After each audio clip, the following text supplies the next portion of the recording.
Katulad na nakakagawian natin sa Pilipinas, no? Pinaghahandaan natin yung bagong taon.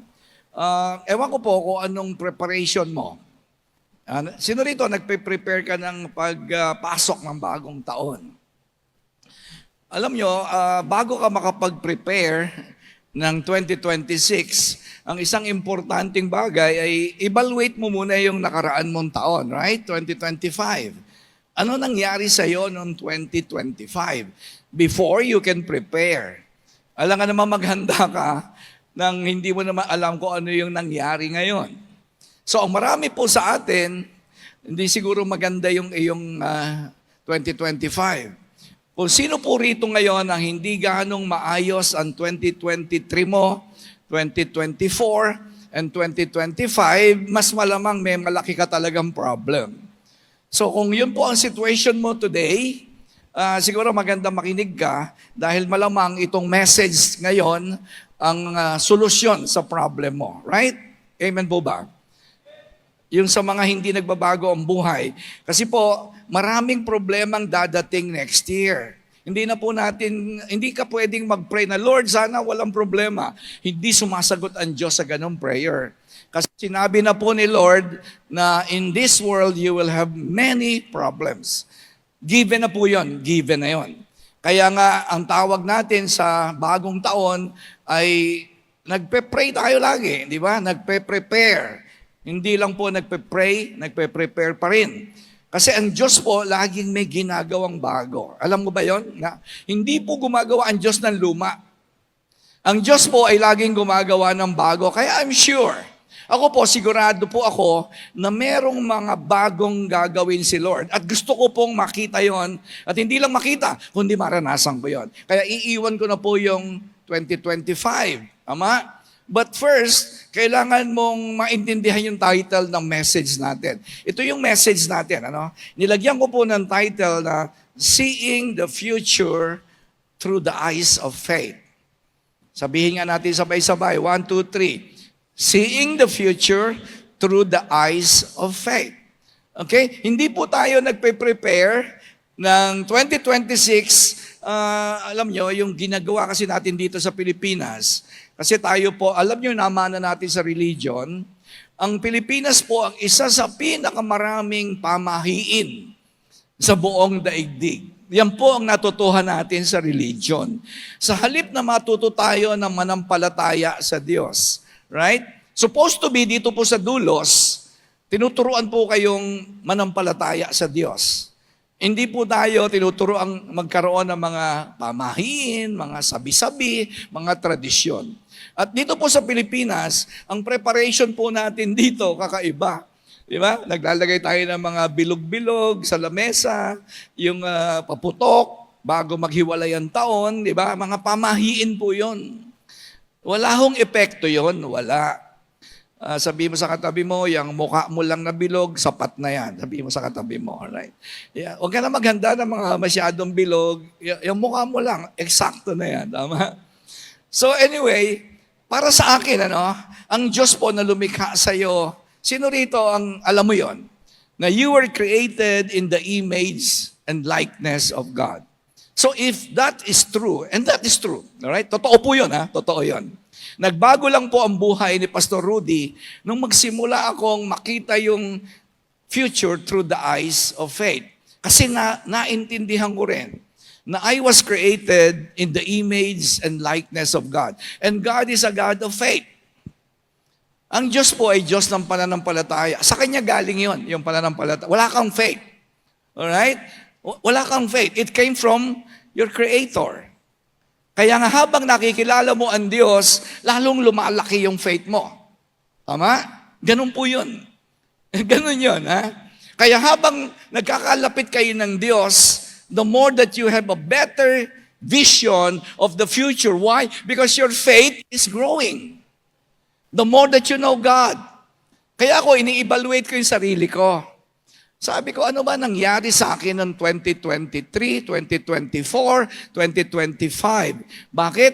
Because the more that I know what happened in the past 2 or 3 years, the more that I can prepare for the future.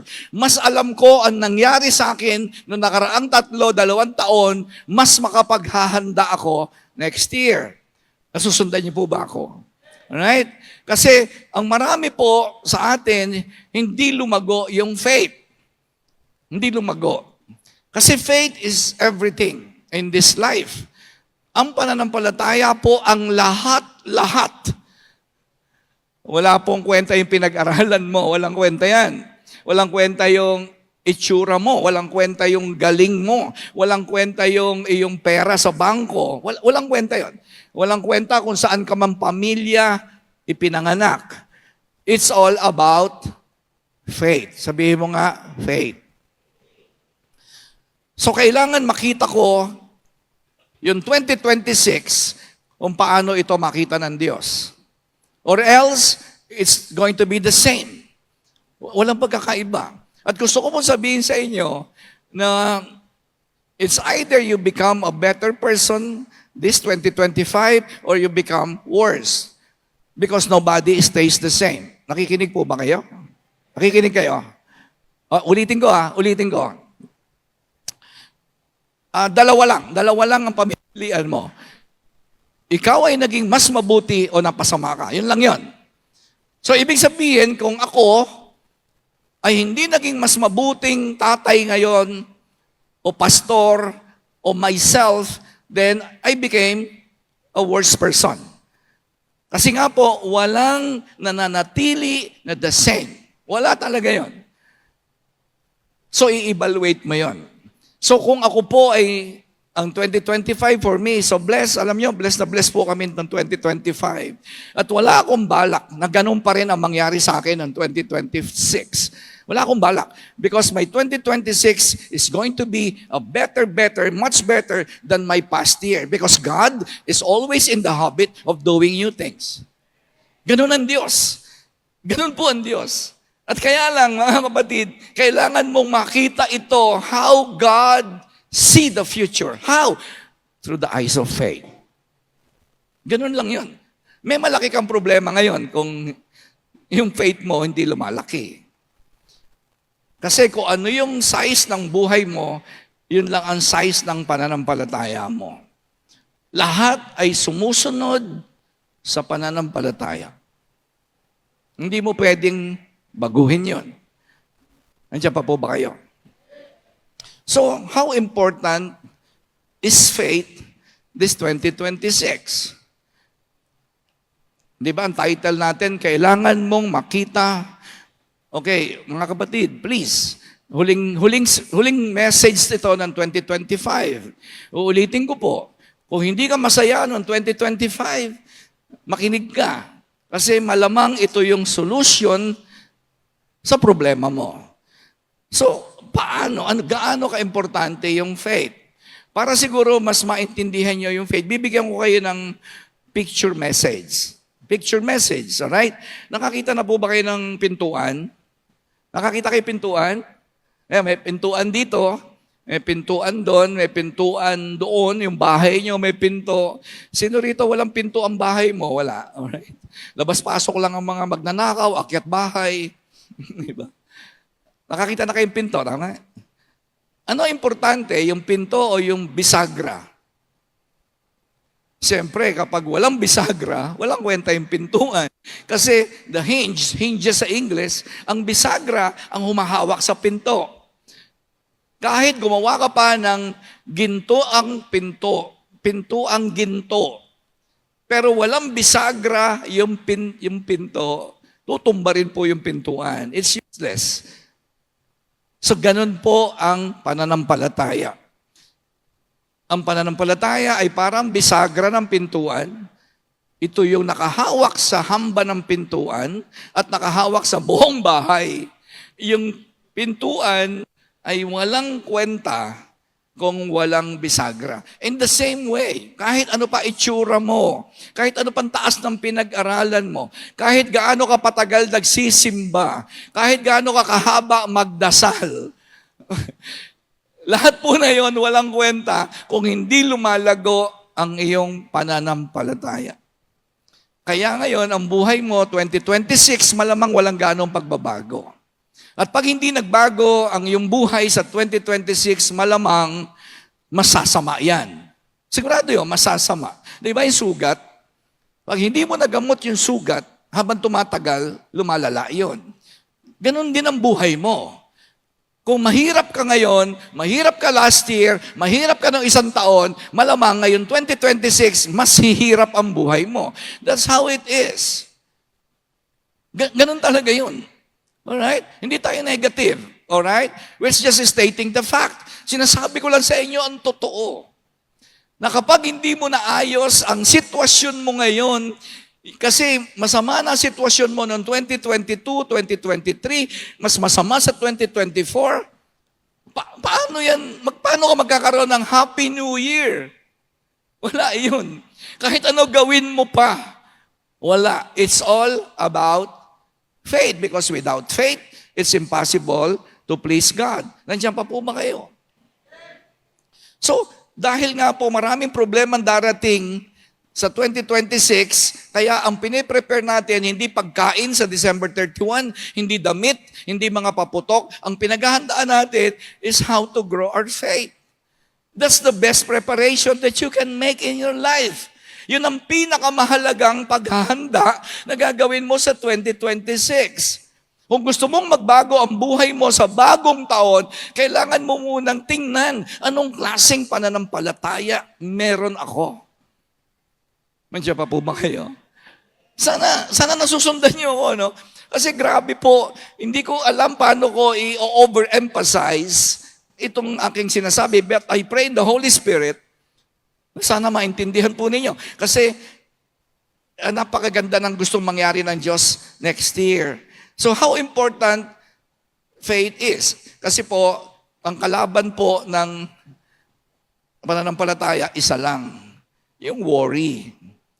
Kapag merong worry, walang faith. Kapag may faith, walang worry. Kasi hindi pwedeng magsama yan. Alam mo ba yon? Are you listening? Hindi pwedeng magsama ang pananampalataya at pag-aalala. Isa lang talaga ang pipiliin mo. So you have to prepare. Kailangan ihanda mo ang sarili mo na ikaw ay mabubuhay sa pananampalataya ngayong taon na dadating. Kasi noong nakaraang taon, masyado ka nabuhay sa pag-aalala. Kaya pag nabuhay ka sa pag-aalala, natural yon, hindi aasenso buhay mo. Naintindihan po ba natin? Halimbawa, ganito. May dalawang aso. Paglalabanin mo yan, yung dalawang aso. Sino mananalo dyan? Madali lang. Kung sino yung pinapakain mo, sino matatalo? Madali lang. Kung sino yung ginugutom mo.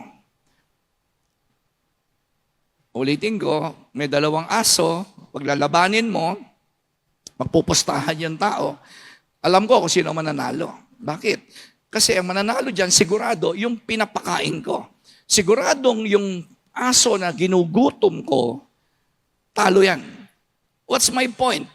Isa lang ibig ko sabihin dito. Hindi ako pwedeng mabuhay sa takot. Bakit? Kasi hindi ko yung pinapakain. Ginugutom ko yan. Kung gusto ko matakot, diyan ka lang. Ang papakainin ko, yung aking pananampalataya. Because you have to feed your faith every day. Ang pananampalataya po ay pinapakain, pinapalakas. Right? Mamaya, madidinig nyo, paano nga lalakas ang ating pananampalataya? Kaya marami po sa atin nabubuhay sa takot. Bakit? Because you are feeding your fear. Ang pinapakain mo kasi, halimbawa, paano mo pinapakain yung pananampalataya? Every time na may problem, I chose not to meditate on the worry. I chose to meditate on what God is saying to me. I meditate on the Word of God. Tama? Pinapakain ko yan. Kaya hindi ako pwedeng mabuhay sa takot. Imposible. Natatakot po ba ako? Yes, natatakot din po ako. But every time na gusto po akong atakihin ng takot at pag-aalala, papakainin ko yung aking pananampalataya. I will go to my prayer closet. I will open my Bible. I will talk to God. Magsisimba ako, hindi ka pababayaan yung church. Makikinig ako sa mga salita ng Diyos. Mag-YouTube ako. Makikinig ako ng mga preaching, ng mga inspirational messages. That's how I feed my faith. Ang ginagawa ng marami sa inyo, pag may problema, papakainin niya yung takot. Nagme-meditate ka ron. That's how you feed your worry. Kaya kita nyo, marami sa inyo, laging takot, laging nag-aalala. Kaya yung faith mo talo. At talunin ang takot, ang pananampalataya, kasi pinapakain mo yung takot mo. Tingnan mo yung katabi mo. Tingnan mo, nag-aalala na yan. Dahil wala pang pakwan sa 31, wala pang melon, wala pang pera. Takot na takot yan. So, paano ka asenso ngayon 2026? You are living in fear. Paano na yun? And without faith, it's impossible to please God. Hindi natutuwa ang Diyos sa iyo. Bakit? Isa lang ang kinatutuwaan ng Diyos. Yung nagtitiwala sa Kanya. Hindi naman natutuwa ang Diyos sa akin dahil ako'y masipag. Hindi natutuwa ang Diyos sa akin dahil ako'y hindi nag-a-absent sa simbahan. Natutuwa lang ang Diyos sa akin dahil gumagawa ako ng ayon sa aking pananampalataya. Right? Hello? Kasi po sa loob ng 35 taon, ako po'y 35 years ng born-again Christian, natutuhan ko na po na palakasin, pakainin yung aking pananampalataya. Kaya nga sabi ni Jesus, blessed are those who are hungry. Saan? Ikaw ay nagugutom sa mga bagay na patungkol sa Diyos. Blessed are the thirsty. Saan ka nauuhaw?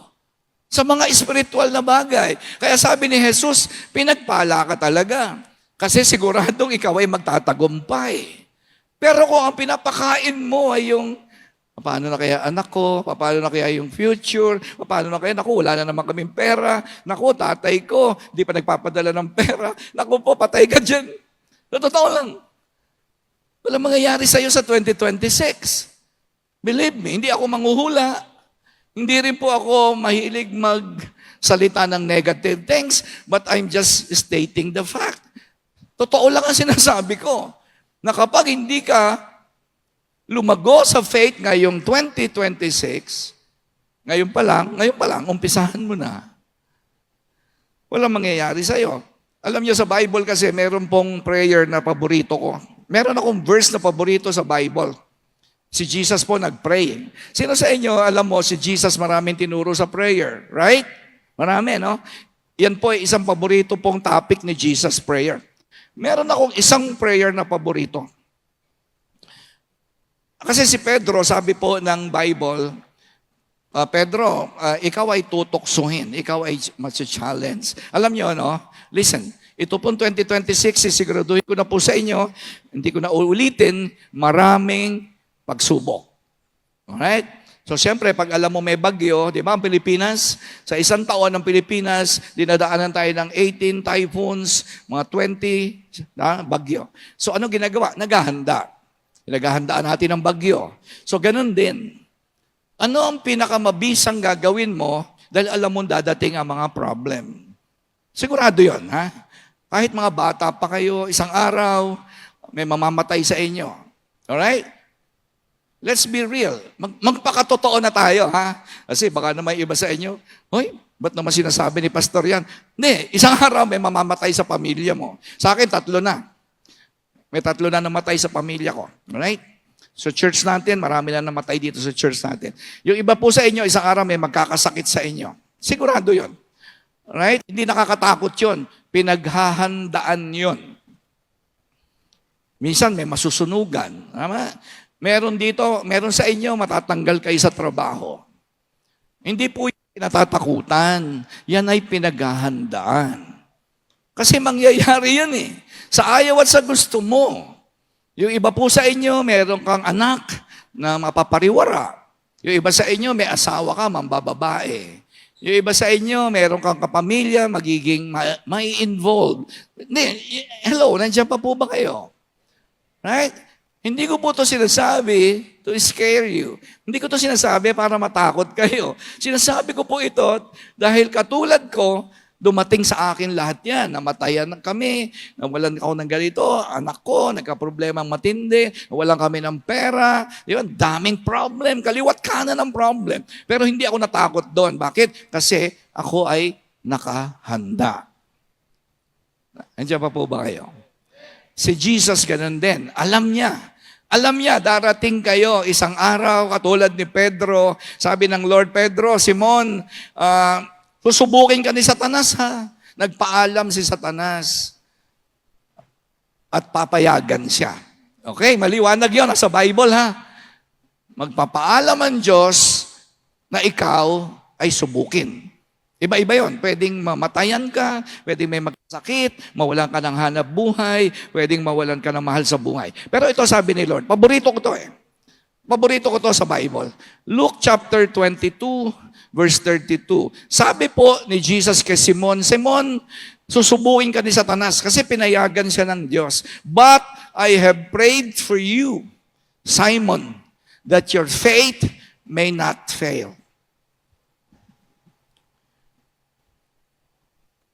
Yang katabi mo, dadaan yan sa pagsubok. Katulad ni Simon. Tulad ng dinaanan ko. Ako po, marami na akong dinaanang problema. Kayo, mga teenager ha, ihanda na ninyo sarili nyo. Kasi sa ayaw at sa gusto mo, dadaan kayo sa mga pagsubok ng buhay.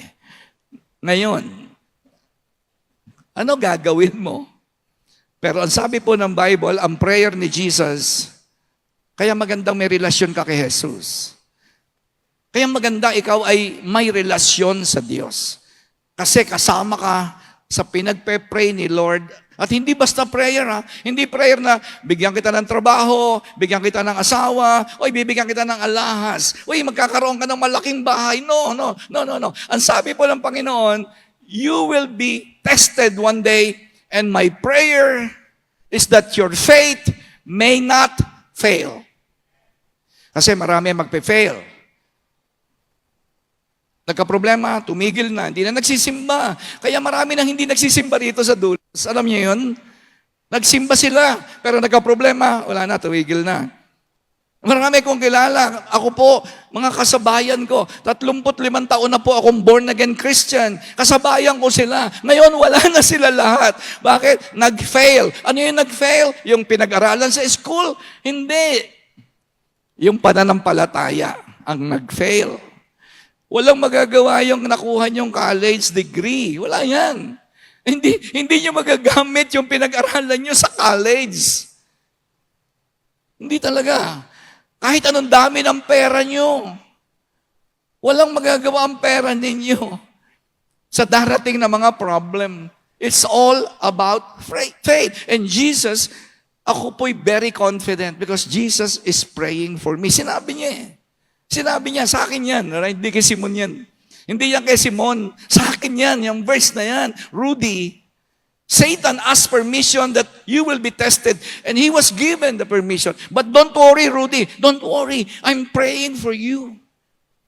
At gusto ko maging answered prayer. Kasi alam mo yon, sasabihin ni Lord sa akin, ay, Rudy, salamat, answered prayer ka sa prayer ko. Imagine, nagpe-pray si Lord, ha? Hanggang ngayon.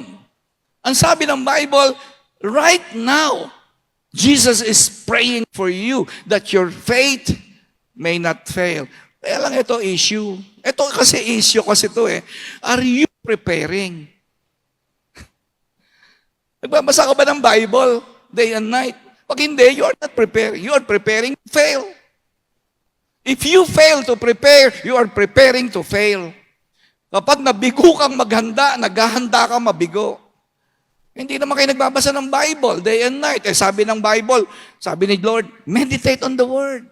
Di ba? Sabi ng Bible hindi ka nagbabasa ng Bible, so matik yan, magpe-fail ka talaga.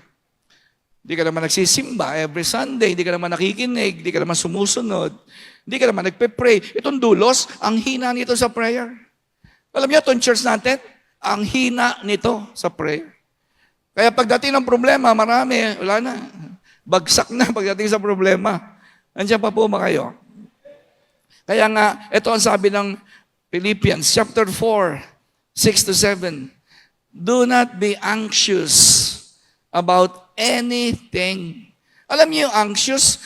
Ano ibig sabihin ng anxious? Irritable, mainipin, magagalitin, matampuhin, matatakutin, mapag-alala. Yan yung anxious. Kasi nga, dadating sa yung problema, tama? Yung tatay mo hindi magpapadala ng pera, nasa abroad. Yung asawa mo, merong ginawang kalokohan ng babae yung asawa nyo. Yung anak mo, nagda-drugs. Naku po, lahat ng yan, magiging anxious ka dyan. And it's real. Mangyayari talaga yon sa ayaw at sa gusto nyo. Ako nung panahon, nagpapastor ako, yung anak ko adik eh. JP. Adik yan sa Mobile Legend, tumatakas yan. Tumatakas yan sa bahay, umuwi umaga, hindi nag-aaral. Yung pastor ako ha. Ano ginawa ko? Nag-worry? Hindi. Kasi sanay na ako eh. Na kapag merong mga dumadating na hindi ko kontrolado, pupunta lang ako sa tatay ko, Lord. Ay hindi ako pwedeng maging warrior kasi pinapakain ko yung aking pananampalataya. Eh ano kaya, yung anak ko, adik-adik, tapos, grabe, pinupukpok ko yung ulo ko sa problema, araw-araw, di na ako natutulog. Eh, sino ngayon ang mananalo? Eh, pinakain ko yung takot ko, pinakain ko yung pag-aalala ko, pinakain ko yung pagdududa ko. Sa palagay nyo, mananalo yung faith? Imposible. Kaya may nagpapakamatay, tama? May nadidepress, mayroong nagda-drugs, may nakikipag-sex. Dahil akala nila, pag nag-sex sila, matatapos yung, kahit papano, may konting kaligayahan dahil puro problema. Batid hindi yun ang preparation sa problem. Ang sabi po ng Bible ng Panginoon, in everything by prayer. Everything by prayer. And supplication with thanksgiving, let your requests be made known to God.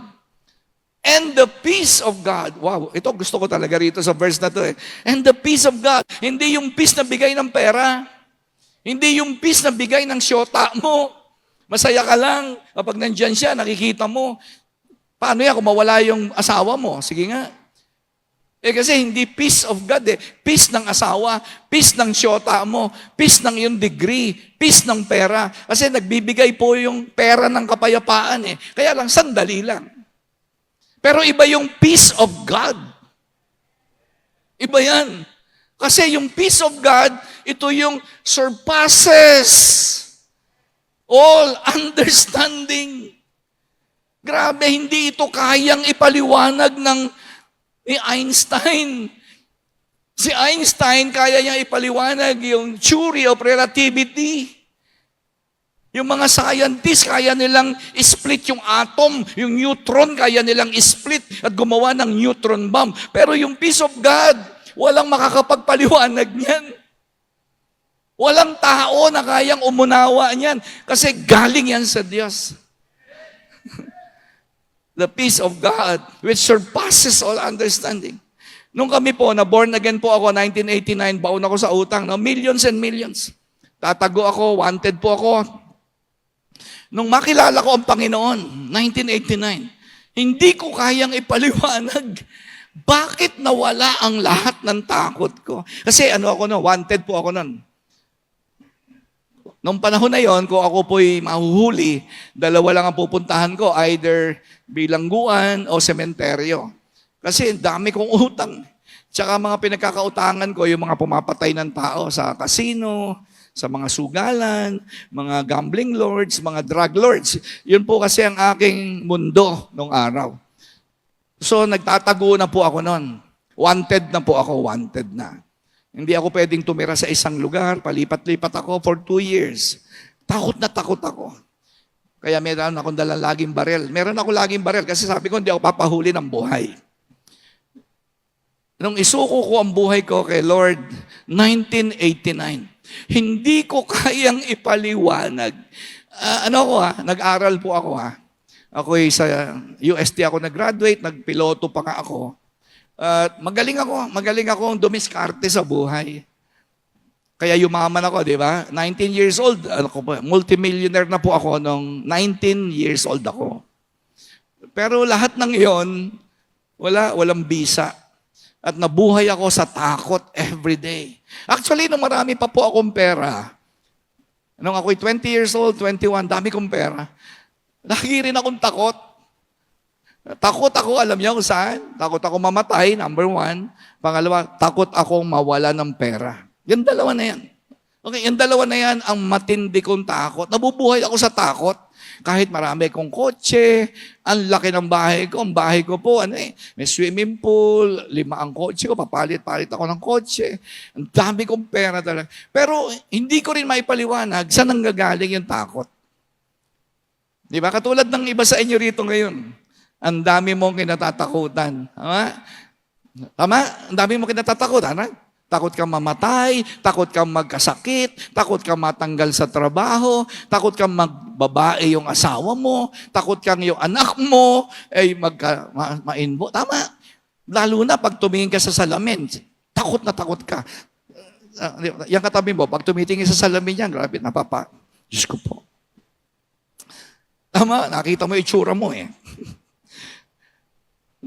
Nung isinuko ko po ang buhay ko sa Panginoon, grabe, hindi ko alam talaga. Hindi ko kayang ipaliwanag yung kapayapaan na bumalot sa aking puso at isip. Yung pala, ang tawag pala doon, the peace of God. Iba pala yung peace of God. Ito sa totoo lang, yung iba sa inyo, nagwo-worry ka na kahit nga sa simbahan ko eh. Tama? Nag-worry ka kahit nasa loob ka ng simbahan. Ibig sabihin talaga yan, something is wrong with your faith.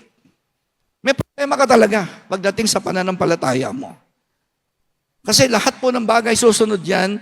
Kapag lumalago ka sa pananampalataya, susunod lahat yan. Aalis ka sa masamang buhay. Anyway, just punta na po ako. Ano yung steps to help you stop worrying? Kasi ang issue nga ditong magdating natin ng taon na 2026, ang kalaban po ng pananampalataya ay worry. Ulitin ko po, mamimili ka lang. Isa lang ang aalagaan mo dyan. Isa lang, hindi pwedeng dalawa. Tama? Kikinig po ba kayo? Pag ikaw hindi ka nabubuhay sa pananampalataya, matik na yon. Mabubuhay ka sa takot. Pag nabubuhay ka sa takot, matik na yan. Hindi ka pwedeng mabuhay sa pananampalataya. Isa lang talaga eh. Kaya kailangan mo talaga na maging seryoso dito sa message na ito. Kung gusto mong magbago ang 2026 mo, sana sawa ka na. Sana sawa na kayo sa magulong buhay. Sana sawa na kayo na ang bahay nyo laging inuman lang, di ba? Sugalan lang, murahan. Nanay, tatay mo lagi nagmumura. Yung anak nagmumura din. Di ba? Wala kayong kapayapaan sa tahanan nyo.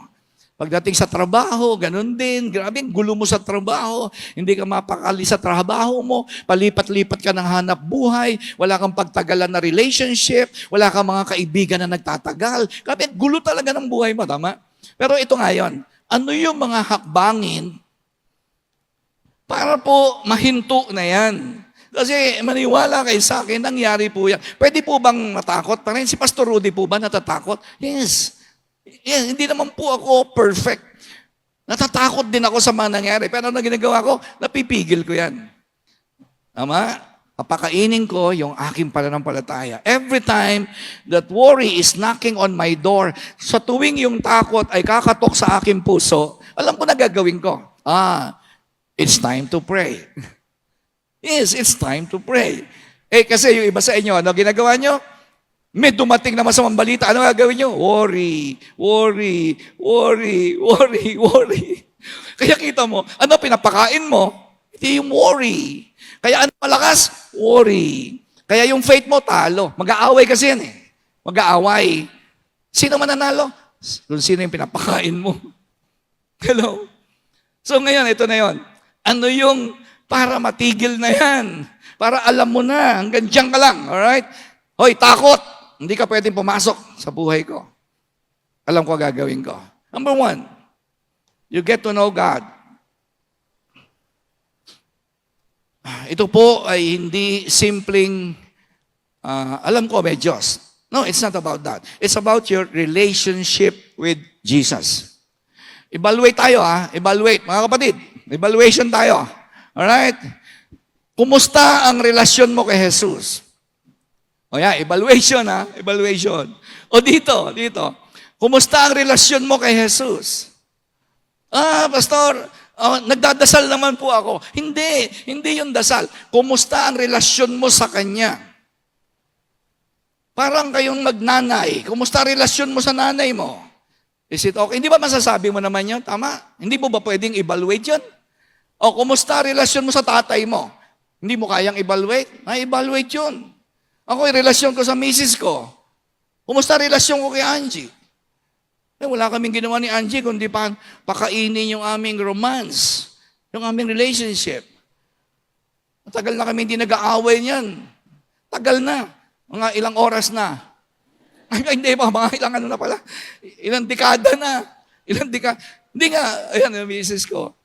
Tagal na. Walang away sa bahay. Wala. Kasi inaalagaan namin yun, pinapakain namin yung relationship namin. O sige, ulitin ko. Ulitin ko.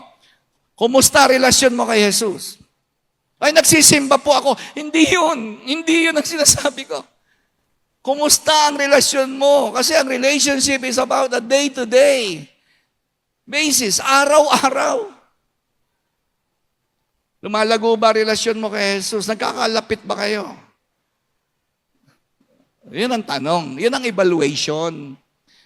Kaya magulo buhay mo ng 2025 eh. Ganyan na rin ang buhay mo noong 2024. Ganyan ka na rin noong 2023. Pasimba-simba ka lang. Pakanta-kanta ka lang sa church. Pero bakit ganun? Wala pa rin nangyayari sa buhay mo. Kasi nga your faith is directly connected to your relationship with Jesus. Connected yun. Hindi ganyan yun. Ganun yun. Sabi ng Matthew chapter 6:32, people who don't know. Ulitin ko po hindi dito yan Dito yan. Alright? Yung mahal mo. Mahal mo yung ibig sabihin no. Yung salitang no, yan po yung agape. Hindi no dito Halimbawa, kilala ko si Mayor. May relasyon ba kami ni Mayor? Wala. Kilala ko lang siya. Actually, kilala ako ni Mayor. Ay saan kami magkita, hinto yan.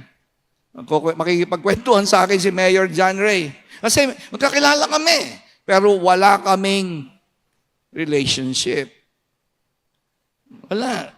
Sa totoo lang, wala. Ang sabi ng Bible, hindi ganito, taon-taon, araw-araw, buwan-buwan, the way He works, hindi mo alam paano gumawa ang Diyos. Hindi ko alam paano gumawa si Mayor. Hindi ko alam. Hindi ko alam paano siya mag-isip kasi wala naman ako relasyon sa kanya eh. Kilala ko lang siya. Kilala niya ako. Pero I don't know how He works. I don't know how He thinks. Ano sabi? You will fuss. Ano yung fuss? Anxious. Kapag hindi mo kilala ang Diyos, hindi lumalago ang relasyon mo kay Jesus at hindi mo rin alam kung paano siya gumawa, poproblemahin mo ang lahat ng bagay. Yan ang ibig sabihin yan. Poproblemahin mo lahat ng bagay. Hindi ka magiging masaya. Hindi kayo magiging masaya. Believe me, you will never be happy.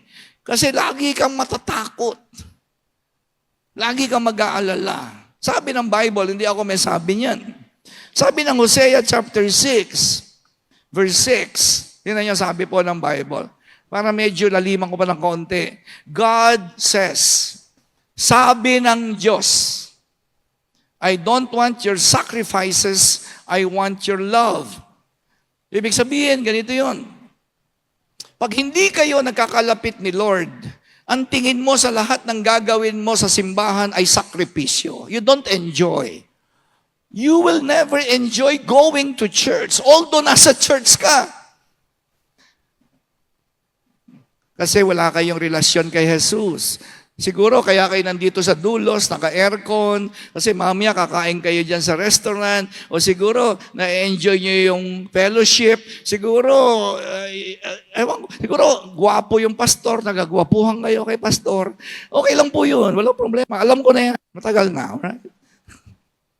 Pero hindi dahil mahal mo si Jesus. And that's the most important thing. Kasi pag hindi mo mahal si Jesus, lahat ang tingin mo, sakripisyo. Ay, nako, gigising ng maaga. Linggo nga pala ngayon. Pag hindi ako nagsimba, checkan yung attendance ko ng cell leader ko. Makapagsimba na nga, baka ipalo pa ako. Kaya ka nandito. Kaya mo, hirap na hirap ka magsimba because you're not enjoying what you're doing. Kaya ang lumalabas, sakripisyo ngayon ang labas mo. Pero ang sabi ni Lord, ayoko niyan. Ayokong gumagawa ka ng isang bagay na nahihirapan ka. Gusto ko pag ginawa mo because you love me. Kaya dito sa dulos, huwag kayo magbigay ng pera, ha? Sabi mo sa katabi mo, okay na, matagal ka na naman hindi nagbibigay eh. Kaya dito po sa church ng dulos, huwag kayong magbibigay pag hindi nyo mahal si Lord, pag hindi kayo masaya. Kasi ang tawag mo dyan, sacrifice. Hindi kailangan ng Diyos ang sacrifice nyo. Kahit 1,000,000 yan. Huwag nyo, hindi, teka, ulitin ko, baka totohanin nyo eh. 1,000,000, pakibigay na lang. Kahit gaano pa kalaki ang halaga mo, walang kwenta yan. Kaya piso yan, kaya 1,000,000 yan, huwag niyong ibibigay dito sa church. Kasi hindi yan kailangan ng Diyos. Ang kailangan ng Diyos, kung mahal mo siya, kaya mo ginagawa. Yun. Kaya, ewan ko sa inyo. Alam nyo dito sa dulos, walang pinipilit magbigay ng ikapu. Ako po, kaya ako nagbibigay ng ikapu because I enjoy it. I want it. I'm happy because I love Jesus. Kaya 35 taon na po ako nagsisimba. Alam niyo, 35 taon na ako nagsisimba. Because every Sunday, I'm excited. Because I love the Lord. I love the Lord. Kaya meron akong peace that surpasses all understanding. Kaya hindi ako pwedeng itumba ng problema. Kasi ang pinapakain ko ay yung aking pananampalataya. Importante sa akin, pinakamahalaga ang relasyon ko kay Jesus. My life revolves around Jesus. If you take out Jesus at the center of your life, mag-aalala talaga kayo. Biro mo, nasa gitna ng buhay mo, nanay mo. Biro mo, nasa sentro, umiikot ang buhay mo sa tatay mo, sa anak mo. Biro mo, umiikot ang buhay mo sa asawa mo. Talaga magwo-worry kayo dyan. Magwo-worry talaga kayo, believe me. Magwo-worry kayo.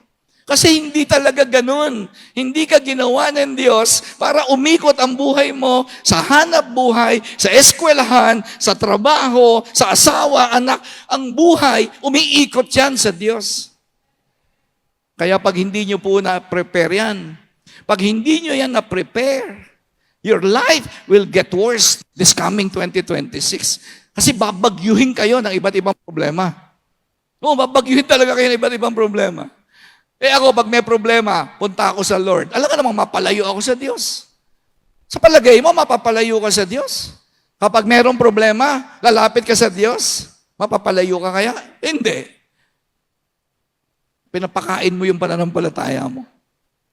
Kaya nga sabi ng Panginoon, I don't want your offerings. I want you to know me. Mas gusto ko magkalapit tayo. Kesa sa kahit anong ibibigay mo, wala kang ibibigay na makukontento ko. The only thing that I will be happy is when you give me yourself, you give me your love. Yun po ang sinasabi ng Bible. Karamihan sa inyo, nagsasakripisyo kasi kayo eh. Nakakalungkot namang, naawa ako sa inyo. Alam niyo, naawa ako sa inyo. Pinipilit mo magsimba. Pinipilit mong kumanta.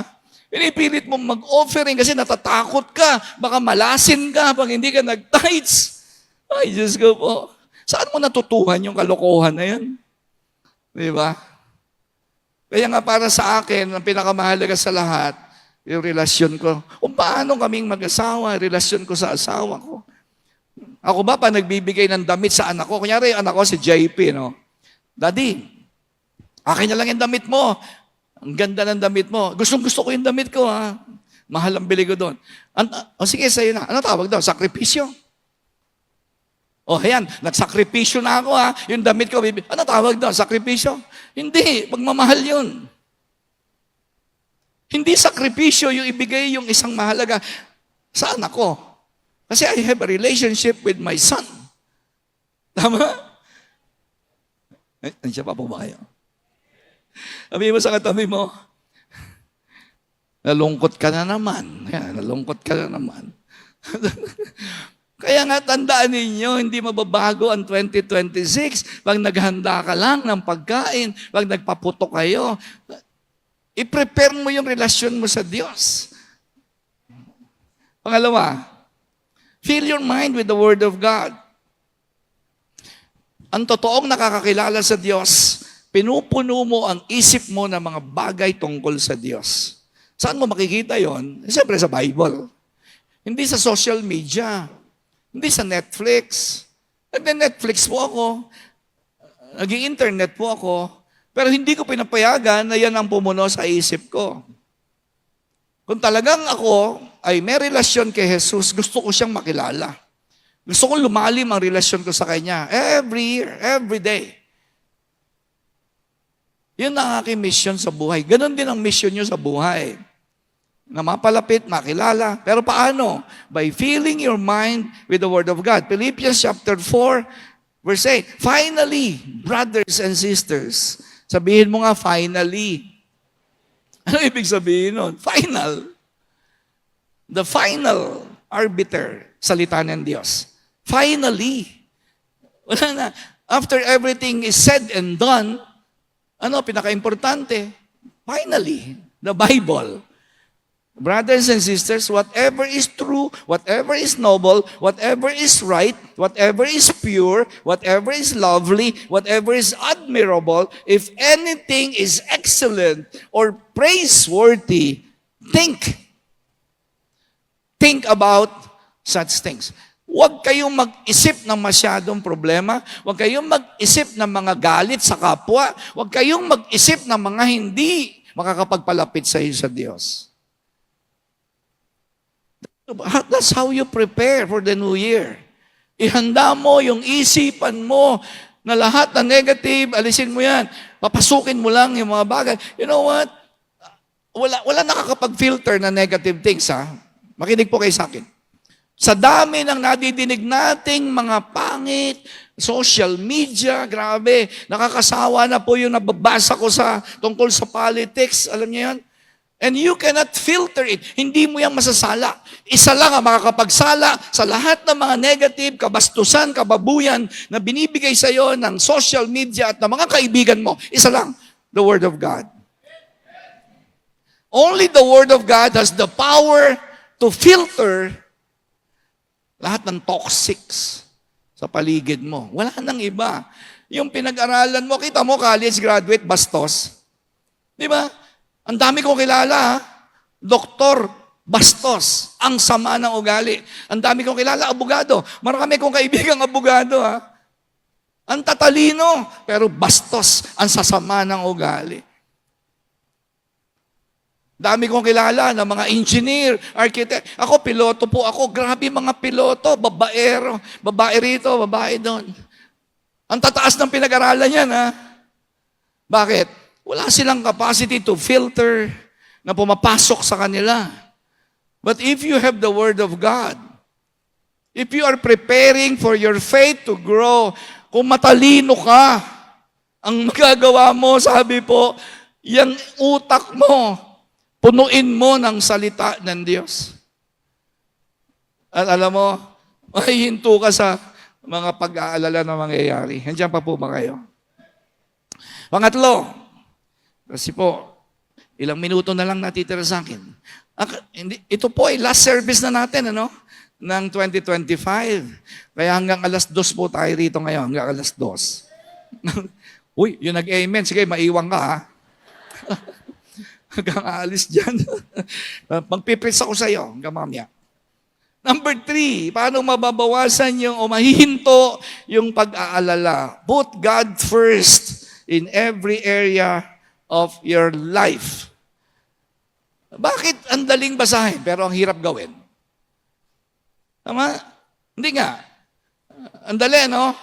Ang dali. Put God first over every area of your life. Pero marami, hindi nakakagawa niyan. Hindi niya talaga nagagawa yan. Sa totoo lang. Kasi una sa iyo yung pera, una sa iyo yung hanap buhay. Ano yung una? Ibig sabihin, pag nawalan ka ng pera, takot na takot ka na. Ibig sabihin, hindi Diyos ang una sa iyo, pera. Bakit? Nung nawala yung pera, natakot ka na eh. Kasi kung may Diyos ka, kahit ano mawala sa iyo, hindi ka pwedeng matakot because you have everything. Naniniwala ka ba that if you have Jesus, you have everything? O ano kakatakot mo? Bakit pag nawawalan ka ng pera, natatakot ka? Ibig sabihin, hindi si Lord ang number one. Pag nawalan ka ng boyfriend, alam niyo, balik ako, yung anak ko po, nag-a-addict yan eh. Hindi pumapasok. Yung anak ko, hindi pumapasok sa eskwelahan. Kasi, naging best friend ko yung principal eh. Kasi lagi ako pinapatawag sa eskwelahan, kaya alam ko yung anak ko, talagang, sabi ko, problema tong anak ko na to. Sabi ng anak ko, Daddy, punta ka raw sa office. Kailangan ka ng principal. Naku, sabi ko. Alam mo, best friend na kami ng principal niyo. Saka pupunta ko sa office. Pero alam niyo, bakit hindi makapasok yung takot? Sabi ko, magbabago tong anak ko. Bakit? Kasi hindi naman yung anak ko number one sa buhay ko eh. Hindi siya. Hindi si JP. Hindi si Angie. Kasi pag meron akong kilala, namatay yung anak niya, ay grabe, hindi na makarecover. Bakit? Kasi number one yung anak eh. Paano yan? Nawala yun. Alam niyo ba na lahat na meron kayo mawawala? Ang Diyos lang ang hindi pwedeng mawala. Alam mo ba na yung kalusugan mo, isang araw mawawala yan? Naalala ko pa, nung 18 years old ako, nagdadunk ako sa basketball. Ngayon, pag nakatumba na lang yung ring, tsaka ako nakakapag-dunk eh. Hindi, totoo yun, basketball player ako. Ngayon, hindi ko na magawa. Kasi nawawala na yung kalakasan mo, tama? Isang araw, yung katabi mo, ang ganda ngayon. Ako, isang araw. Naku, Diyos ko po. Yung anong ganda ng babaeng katabi mo, naku po, mawawala yung kagandahan niya. Hindi, totoo yun, tama? Ako po, yung buho ko, ang kapal. No, wala na. Lahat mawawala. Yung ngipin mo, mawawala yan. No, yung ngipin mo, mawawala yan. Sino sa inyo pwede magsabi sa ngipin, huwag ka mawala in Jesus' name? Hindi pwede talaga yun. Tama? Isang araw, mawawala kayo trabaho. 65 years old, wala ka ng trabaho. Retired ka na eh. Lahat mawawala. Sabi ng Bible, huwag kayong magkakamali na yung mga bagay na mawawala ang maging number one sa buhay mo. Kasi nenervyusin talaga kayo. Kaya marami nagsisimba, puro nerbyoso. Puro nerbyosa. Put God first. Sabi po ng Matthew 6:31-33. Tingnan niyo, sabi po ni Jesus, si Jesus nagsasalita rito. Ang sabi niya, don't worry. Pero sabi ni Jesus, inuutusan ka, don't worry. Hindi sinabing, kung pwede lang, huwag kang mag-alala. Hindi ganun ang sinabi ni Jesus. Ang sabi niya, huwag kang mag-alala.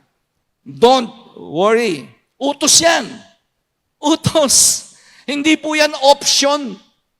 Inuutusan ako ng Diyos na huwag matakot. Kaya kailangan turuan ko sarili ko na huwag matakot. Kailangan mag-prepare ako sa eventualities. What's going to happen 1 week from now, 1 year from now. Not beautiful things will happen in my life, but I have to obey the Lord. Don't worry. Kasi alam ko gagawin ko eh. Ikaw ba alam mo gagawin mo? Sige nga. Sige. Alam mo ba gagawin mo? Kapag dumating yung mamatayan ka ng anak, mamatayan ka ng asawa. Ako, 3 na namamatay sa buhay ko eh. Tatay ko, nanay ko, kuya ko, pamangkin ko, mga leaders sa simbahan natin, ilan na namamatay na mga disciples natin dito. Grabe, dami na. Right? Sabi, your heavenly Father already knows perfectly well. Yung tatay mo sa langit. Teka muna, may tatay ka ba sa langit?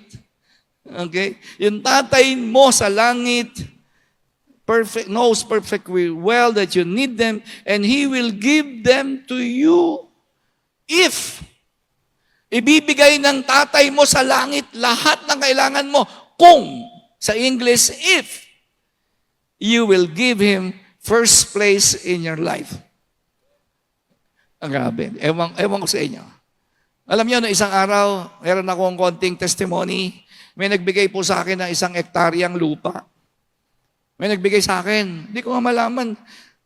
Sabi ko, siguro sira ulo nitong tao na to. Kasi kung matino yun, hindi naman bibigay, di ba? Yung binigay sa akin lupa, 1 hektarya, lapit. Cagayan de Oro, alam niya, sa Mindanao. Kaya pala pinapunta ako ng Panginoon doon. Akala ko, nagpupunta kasi ako doon every month, para magturo sa mga simbahan.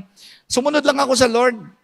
Kasi nga, number 1 si Lord, di ba? Number 1. Ibig sabihin, aalis ako sa pamilya ko, aalis ako sa simbahan, aalis ako dito sa Nabotas, pupunta ako doon sa Mindanao, magtuturo ako doon. Every month. Sumunod lang sa Diyos.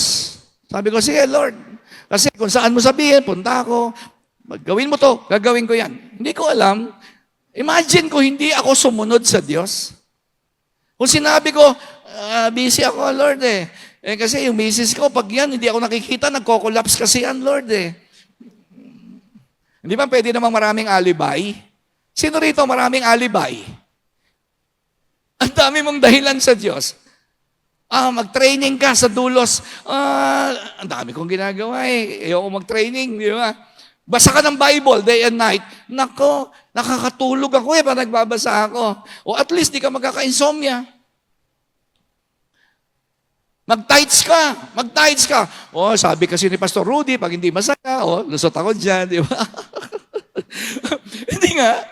Ang dami mong alibay. Kaya ang daming blessing na lumalakpas sa iyo. Ang dami. Kasi alam niyo ba, bakit? Kasi tuwing may ibibigay ang Diyos na mahalaga, meron din siya ipapagawa sa iyo na mahalaga sa Kanya. Walang libre. There is no such thing as free meal. Walang libre. Walang libre talaga. Lahat may kapalit yan. Nandiyan pa po ba kayo? Grabe ka naman. Ang tindi mo, Chong. Gusto mo i-bless ka, hindi ka naman sumusunod? Ano yun ka? Di ba? Ako, lahat ng meron ng pamilya ko, masasabi ko po yan, ang totoo. Lahat yan ay bunga ng pagsunod namin sa Diyos. Hindi ko pinilit yan. Hindi ako nagpilit bumili ng kotse. Hindi ako nagpilit magkaroon ng pera. No, yan po ay bunga. Dahil, sabi ko, Lord, una ka talaga sa buhay ko. Imagine, may nagbigay ng 1 hektaryan lupa. Gaano kalaki yon? 10,000 square meters yon. At kahit yun ay nasa Cagayan de Oro, kapatid, ang Cagayan de Oro ay parang Maynila. Malapit sa airport, yung lupa, 1 hour 15 minutes lang mula pag-landing, punta ka sa lupa, 1 hour 15 minutes. Ganun kalapit. Paano nangyari yun? Kasi sabi ng Lord, huwag mong alalahanin yan. Kasi lahat ng inaalala mo, hindi ko maibibigay sa iyo. Nadinig niyo ba yan? Lahat ng bagay na you are keeping on worrying about, I cannot give you. Halimbawa, puro problema ka sa pera, hindi mabibigay ng Diyos yun. Kasi hanggat hindi ka nagtitiwala sa Kanya sa pera, hindi Kanya mabibigyan ng blessing. Ganun talaga yun. Ako, hindi ako namang problema sa lupa Kaya may lupa ako, hindi ako nag-pray. Na Lord, sana naman magkaroon ako ng lupa, kahit man lang sa Immaculate Conception. Ay, sementeryo pala yun. Hindi talaga ako nagpe-pray ng lupa. Nagpe-pray ako, napalapit ako sa Diyos. Nagpe-pray ako na pagdating ng problema, huwag mag-fail yung faith ko. Kalain mong binigyan ako ng Lord ng 1 hektaryang lupa. Milyon ang halaga nun. Na hindi ko inaalala yon. So ngayon, na-discover ko, ang mga bagay na hindi mo masyadong pinoproblema at binibigay mo sa Diyos, later on, ibibigay niya pala sa iyo. O sino rito yung nag-aalala na 30 ka na, wala ka pang boyfriend? Huwag kang mag-alala sa boyfriend. Okay? Pwede ka na magka-crush pag 35. 35, pwede na magka-crush. Okay? Hindi nga. Huwag niyong pe-pressure si Mabel. Si Mabel, bata pa yan, 41 pa lang yan. Kasi sabi ng iba, hoy, mag-asawa ka na para sumaya ka. Sino nagsabi sa inyo na pag nag-asawa ka, sasaya ka?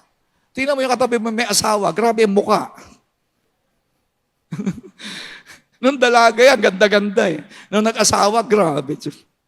Hindi totoo yung pag nag-asawa ka, masaya kayo.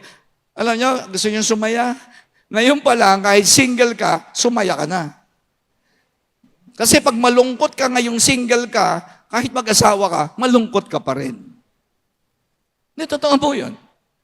Pero kung masaya ka ngayon sa Diyos, masaya ka sa ginagawa mo para sa Diyos, kaya single ka or married ka, there's no problem. Amen? Pumalakpak yung mga 35 anyos na dalaga at binata. Alright? Okay. Number 4. Naku po, teka. Hihingi lang ako ng 5 minutes overtime, ha? Pwede po ba yun? 5 minutes lang, ha? Lalakpas lang ako ng 5 minutes. Huwag kang magbabackslide. Sabihin mo sa katabi mo. Huwag kang magbabackslide, ha? Huwag kang overtime lang si Pastor 5 minutes. Number 4, live one day at a time. Kaya maraming mga tao problematic kasi pinoproblema nila yung bukas.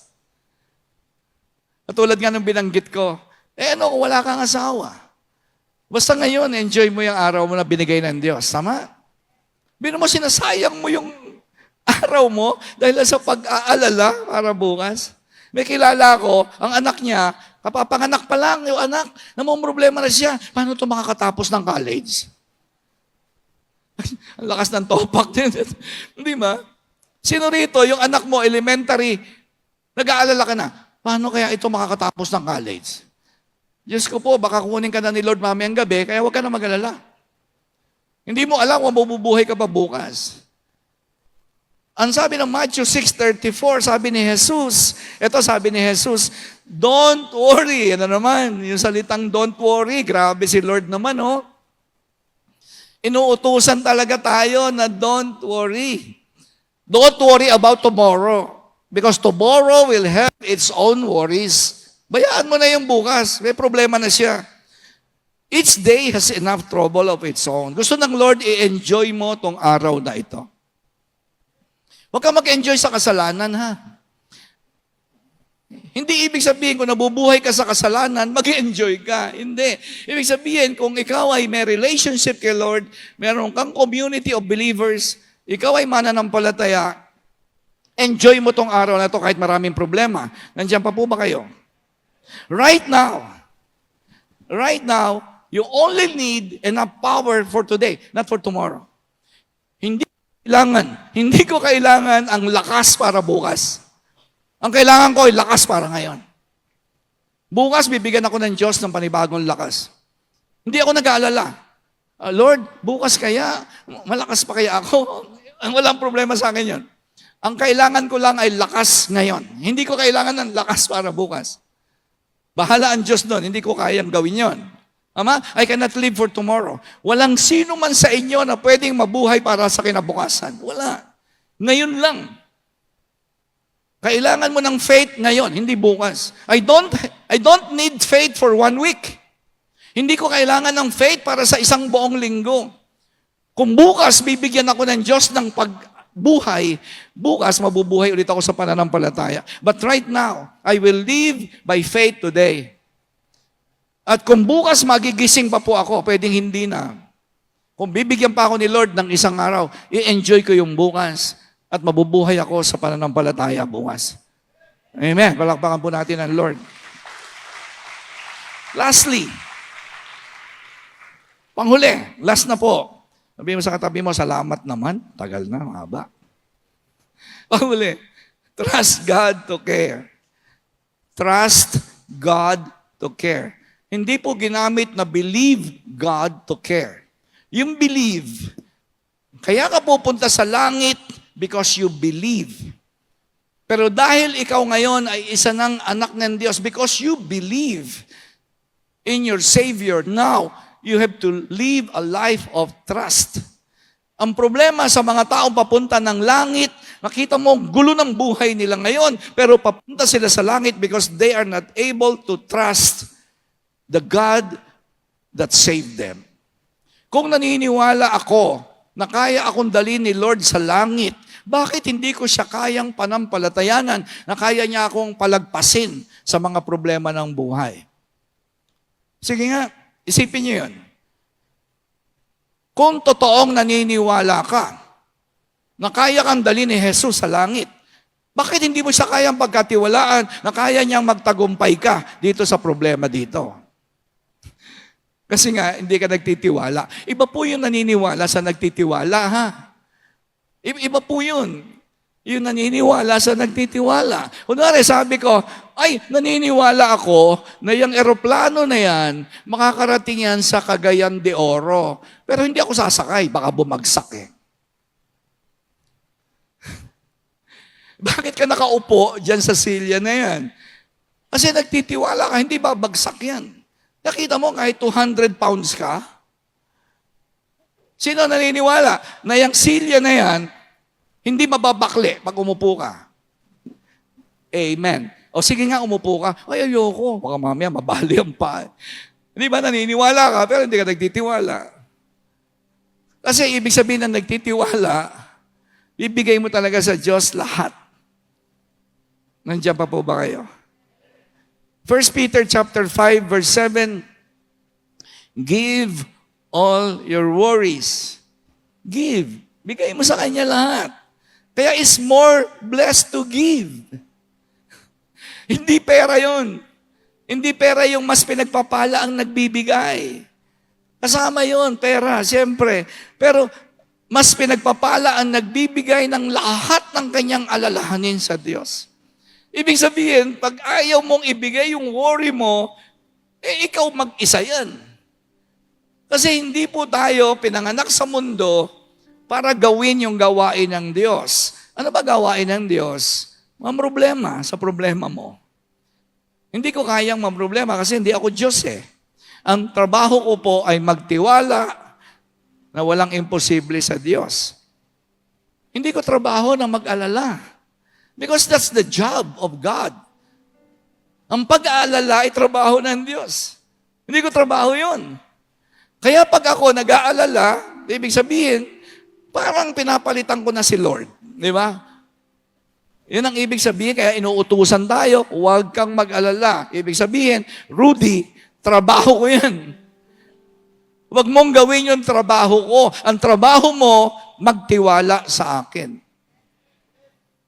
Sino sa inyo naniniwala kayo na sa katapusan ng buwan, susweldo kayo? Yes, kasi di ba, yung boss mo, kilala mo eh. Kaya sa katapusan ng buwan, susweldo ka talaga. Eh bakit sa boss mo? Nagtitiwala ka. Ba't pagdating sa Diyos, ang sabi ng Bible, He cares about you. Alam nyo, kaya hindi ako pwedeng mag-alala tungkol sa pamilya ko. Dahil sa mga sinabi ko na, 1, 2, 3, and 4, itong 5, kaya hindi ako pwedeng mag-alala tungkol sa pamilya ko. Alam niyo kung bakit? Kasi kung mahal ko pamilya ko, times 10 billion mo yan. Mas mahal ng Diyos ang pamilya ko kaysa sa mahal ko sila. Because He cares about you. Akala mo kasi ikaw lang ang marunong magmahal sa pamilya mo eh. And never ako nag-alala na mga anak ko mapapahamak. Kahit nakikita ko, grabe itong anak ko, ayaw mag-aral, adik-adik sa gaming, puro barkada. Hindi ako mag-aalala dyan. Because God cares for my son. Mahal ng Diyos yung anak ko kaysa mahal ko siya. Akala nyo kasi kayo lang marunong magmahal eh. Hindi kayo naniniwala na mahal ng Diyos ang nanay mo, tatay mo, kapatid mo, asawa mo, anak mo. Kaya mag-aalala ka, tama? Mag-aalala ka talaga. Kasi akala mo, yung pagmamahal mo, yun ang mahalaga. No, the love of God is the most important thing. Pwede ba tumayo po tayo? Alam niyo, tuwan-tuwa ang Diyos.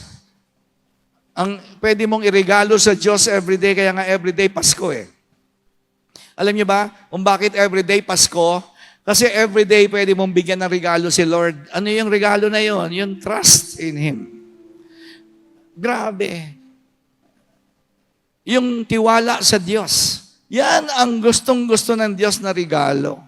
Kaya sabi po ng Matthew 9:29, according to your faith, it will be done to you. Bakit? Kasi tuwan-tuwa ang Diyos kapag nagtitiwala ka sa Kanya. Kaya sabi ng Panginoon, according to your faith. Baliktarin natin. Papalitan ko yung salita. Kung ano yung kinatatakutan mo, yan ang mangyayari sa'yo. Because fear is also about faith. Baliktad nga lang. Hindi, totoo yun. Kung ito, totoo to. Kung ano ang pinananampalatayanan mo, gagawin sa'yo. O, palitan natin. Kung ano yung kinatatakutan mo, mangyayari sa'yo. Yun po, ibig sabihin yan. Kaya kung ako sa inyo, ayusin ko ang preparation tungkol sa aking pananampalataya. Kung ako sa inyo, lahat na nadinig ko ngayong umaga, alam nyo, sasabihin ko sa inyo, yan ang solusyon. Yan ang solusyon sa sitwasyon ninyo. Kung gusto nyo magkaroon talaga ng bagong taon. Ano resulta ng 5 na yon? Ito resulta ng 5 na binanggit ko. Ang sabi po ng Bible, if you do this, ano yung if you do this? Yung pinag-aralan natin, di ba? If you do this, you will experience God's peace, which is far more wonderful than the human mind can understand. Alam nyo, kahit si Einstein, kaya niyang ipaliwanag yung theory of relativity. Hindi niya kayang ipaliwanag yung peace of God. Hindi niya kaya yon. Yung mga scientists, ang gugulong, ang gagaling, na-split nila yung mga atoms, nakakagawa sila ng atomic bomb dahil sa galing nila. Hindi nila kayang ipaliwanag yung peace of God. Hindi nila kayang ipaliwanag yun. Kasi no human mind can understand it. Kasi galing sa Diyos yun. Mabalutin niya ang inyong puso, isip ng kapayapaan na hindi kayang ipaliwanag. Na kahit anong dami ng problema, na kahit nakakatakot ang nakikita mo sa paligid, nakakatakot yung nadidinig mong balitan sa social media, no human mind. At yun ang gusto ng Lord na buhay mo sa 2026. Amen. I-prepare mo ang sarili mo. Ihanda mo yung relasyon mo sa Diyos. Mag-umpisa ka na, ngayon pa lang. Huwag kang matutulog hanggang di ka nagpe-pray. Huwag kang matutulog hanggang di ka nagbabasa ng Bible. Pag Sunday, sabihin mo, Panginoon, ayoko parang ako ay nagsasacrifice. Lord, gusto ko pag nagsimba ako, I enjoy going to church because I love you. Ayoko na nape-pressure ako. Amen? Gusto ko maglingkod sa iyo. Gusto kong maging cell leader para makapag-serve ako sa iyo at sa tao. Ayoko ako'y napipilitan lang mag-cell group. Ayoko napipilitan lang ako mag-tithes and offering. I want to do it because I love you.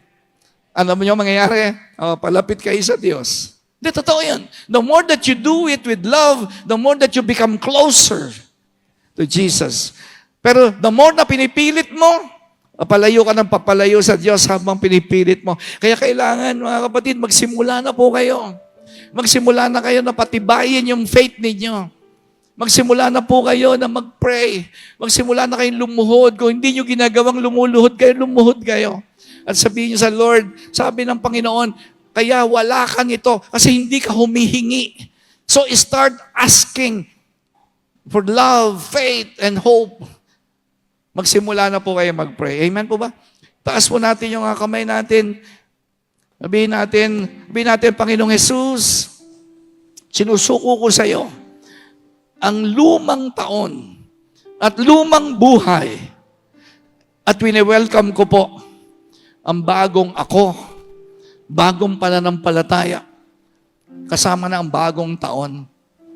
Salamat po, O Diyos, na napakaganda ng plano mo para sa akin at sa aking buong pamilya. Holy Spirit, sabihin mo, Holy Spirit, tulungan mo ko na lumago ang aking pananampalataya. May gagawin ako. Tulungan mo ako na magawa yung inuutos mo kahit mahirap. Salamat po na marami. In Jesus' name. Amen. Amen.